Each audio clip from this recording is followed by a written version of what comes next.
Bernard Poolman, The History and Purpose of Channeling. July 6, 2007. Written by Bernard Poolman. Date: June 7, 2007. This is a fascinating question. When you go back to about 1900 and study the work of Baird Spalding, Life and Teachings of the Masters of the Far East, you notice an interesting situation. The nature of interdimensionality is part of life. Beings appear, communicate, walk on water, all normal in that time. This book entered my life in a strange way. When my father-in-law died, he was a deep trance medium and a healer on Earth. I communicated with him the first time 2 days after his death. The session was difficult and strained. He told me he left me a gift and told me where to find it in his office.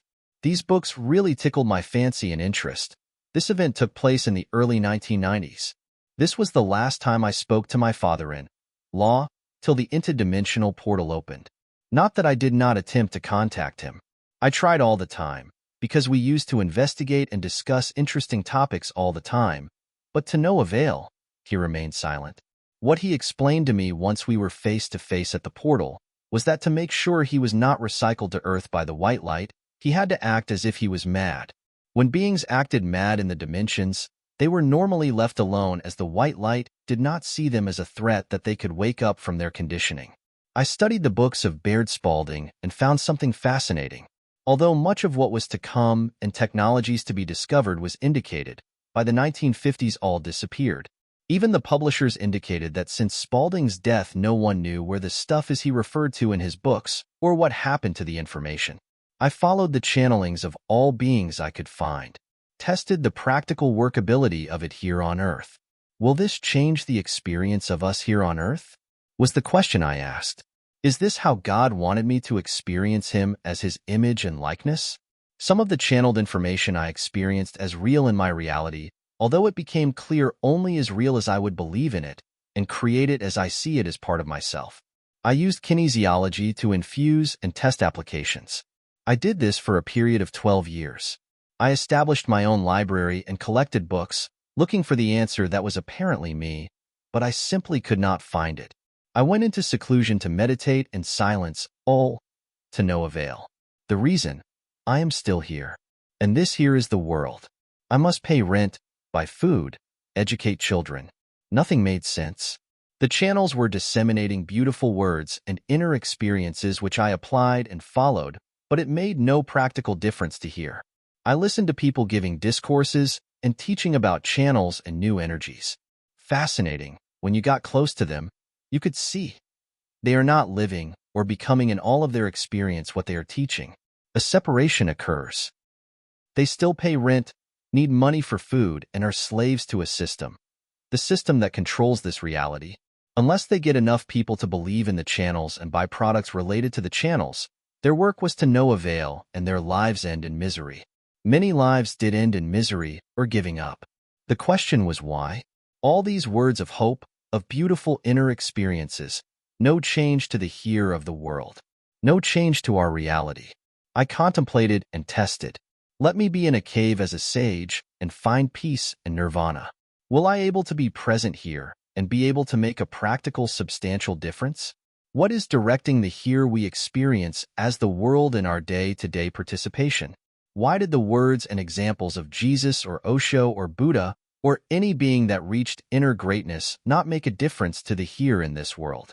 Obviously, when I studied the beings, I noticed that what they presented was not practical in this world. What became clear is that this world is based on groups of beings that amalgamate with beliefs and then follow it as something greater than themselves, waiting for some intervention to save them or waiting to die to go to heaven. All we're waiting for is each other or an event. Some tried to change. Gandhi did.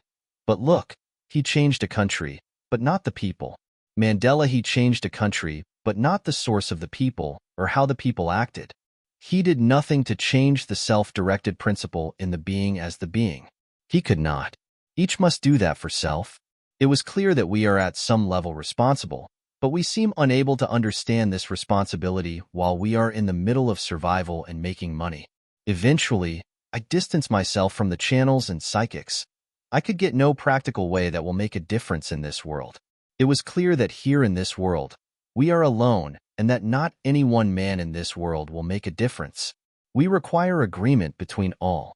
We require realization that we are the creators of this reality in all ways. How is that possible to reach such agreement between all in this world as it is here now in its present form and manifestation?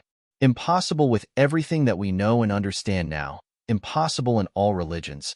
By then even the channelings became a religion of inner journeys, beautiful words, no new information, and no practical direction, nothing that will prepare the way for the children to come or help us realize that we are the practical answer to the problem we have accepted as our world and reality. I researched practical ways to break through, then a flicker of light. If we all could read effectively, maybe that will help. I pushed reading. Some beings responded and expanded, but the notion that we are responsible for the here of our reality. No ways. Immediate deep despair and depression came over me. Then I discovered the demons. A challenge. Will they be able to possess me? Can't they be helped? This led to the portal opening and a series of events that led me to the dimensions and the white light and the Anunnaki and the angels and much more. Then, where are all the masters that were channeling? I spoke to them. They were like me. They explained to me that all channels were pre-programmed according to the instructions of the white light and the Anunnaki. This started in seriousness with Alice Bailey. My reality was being shattered daily. The anger grew. How is this possible? Where is God? What is going on? Despair. I will end in the same heaven in the same situation. No way. There must be another way. What am I willing to practically do? Am I willing to tempt fate and death? There was nothing else. Just me. Am I going to accept this? Can this be directed? For months I tested and probed and communicated. Day after day. No answer. I found beings spread throughout the universe.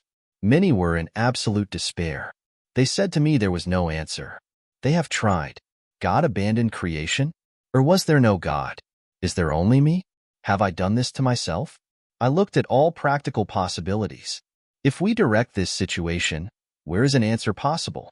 I went into the darkness and the light, and everywhere only found deceit and evil, power and greed, fear and disdain. Many heavens waiting for God. I was not alone in this. Sunette walked with me. We compared notes. Some dimensional beings walked with me. We contemplated. I discussed this with Anu, Alice Bailey, Jesus, Muhammad, Osho, and many more, Einstein, Jung, Freud, Tesla, beings that just crossed over. Testing information. No direction stepped forth. The first point that was clear was that we must all come together as one here and see what we have allowed. We have to stop. The process of direction started. The gods and goddesses and masters and Satan and the devil were not happy. They had a controlled certain way of doing things that gave them a certain standing in reality. Satan and the devil put up the greatest direct fight. They called me a puny human being. What can I do? They blacked out heaven and hijacked Sunette and disappeared with her into the dimensions. What to do? I made a choice. I will not stand for this. I see in each this oneness and equality that I see is me.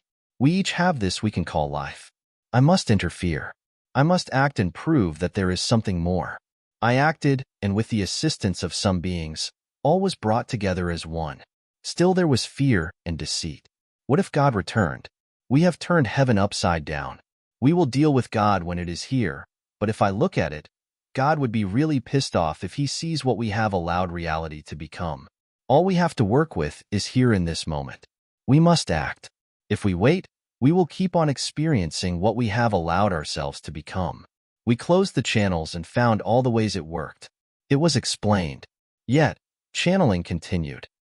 We sat in the being when they channeled to see where the information was coming from. It came from the mind. We challenged the mind, the universal mind. All minds, there were many. It was clear that a process is going to be necessary to understand ourselves. All in heaven was challenged to face self and apply forgiveness. Heaven did participate, even if it was only from the perspective that there was no alternative. It was clear that we were infinitely stuck in the same cycles. Both heaven and earth were stuck. We were responsible. Then it became clear that the information through the channels were going nowhere. It was the inner journey or mind creation of beings with no practical value in stopping war, famine, crime, abuse, or death. Channelings have become inspired belief systems that is perpetuating itself like a religion, but is of no practical value for all as one. What was clear was that death is the equalizer for all on earth. When a being died, they were so grateful to be free from the body and mind. The body and mind became more clear that it was a structural sound resonance of words and thoughts that seemed stable, but was not. Anu explained its creation as creator of physicality. Fascinating. I discussed this situation with the planets, the universe, the animal kingdom, plants, nature, and all agreed. What the mind of man cannot control was the forces of nature, or all the animals, or the bees, or the bugs, or the viruses, or death. They all agreed to become the teachers of man, to stop man from destroying everything through fear and ignorance and survival. So, channels will continue on Earth, but no substantial new practical information will come forth. It has become like a religion. Look, the pastor read the Bible and prays and become inspired and speaks in the church, and oh, this is channeling from his mind the compound energy of his belief. There is no difference between a channel and a pastor. They are both promoting hope to suppress fear. No certainty. So, mankind is facing an interesting time. Only time and events will prove this. The guideline is animals, nature, death, and all that the mind cannot control. Many will die. New diseases will proliferate. Storms, floods, you name it. All families will be touched. We will assist, but the process of realizing what we have allowed is personal. Children now born are coming to correct the past. If we are able to assist them not to be trapped by the mind, the money system must stop. See all writings about money. We will focus on the children. First, the recently departed children. In fact, the primary assistance on Earth now is from children. Many dimensional beings are still in process. When you now cross over, you face all creations, thoughts, and past lives you participated in. An absolute recreation of self through forgiveness. Earth is easier than heaven at the moment. That will change, and as heaven stand up as each that die face themselves and what they have allowed, assistance on Earth will become more directed. But no help is allowed to remove the consequences of what we as mankind have allowed. We must stop and take responsibility, and the mess will increase on Earth till we wake up. Nothing else is certain. We will stop. Either here on Earth we will take responsibility, or with death we will take responsibility. We will be no more than the responsibility we are willing to take. This is the end of time. We are grateful to all that stood up and dedicated themselves to freedom and life. Slavery will be no more. We do not know how long it will take. We estimate we are only able to help children up to 7 to 8 years old. Few adults will have the discipline to recreate themselves as I showed in the article. I, the living word. Yet, nothing is impossible.